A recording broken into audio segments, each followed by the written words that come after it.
Super star Mahesh Babu Trivikram combination లో తెరకెక్కిన గుంటూరు కారం ప్రీ రిలీజ్ ఈవెంట్ రసాభాసగా మారింది.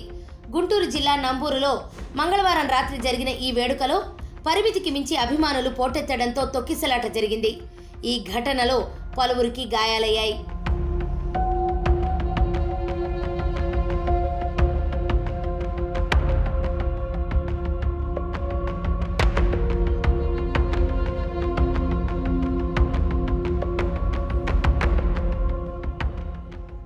ఈ కార్యక్రమానికి కేవలం 3,000 పాసులే పంచుతామని చెప్పిన నిర్వాహకులు ఏకంగా 20,000 వరకు ఫ్యాన్స్ కి పంపిణీ చేసినట్లు తెలుస్తోంది.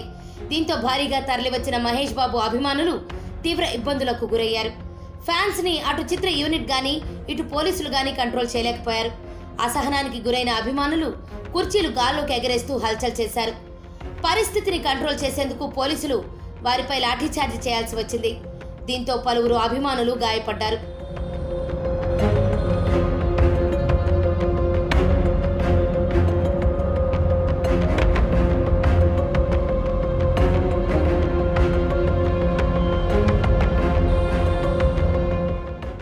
ఈ ఘటనలో పాత Guntur police station SI Venkatrao కుడికాలుపై ఐరన్ బారికేడ్ పడి ఆయన తీవ్రంగా గాయపడ్డారు. దీంతో పోలీసులు ఆయన్ని అంబులెన్స్ లో గుంటూరు డొంక రోడ్లోని శ్రీ ఆసుపత్రికి తరలించారు. ఈవెంట్కు సంబంధించి పోలీసులు నిర్వాహకుల మధ్య సరైన కమ్యూనికేషన్ లేకపోవడం వల్లే ఈ పరిస్థితి తలెత్తినట్లు ఆరోపణలు వినిపిస్తున్నాయి.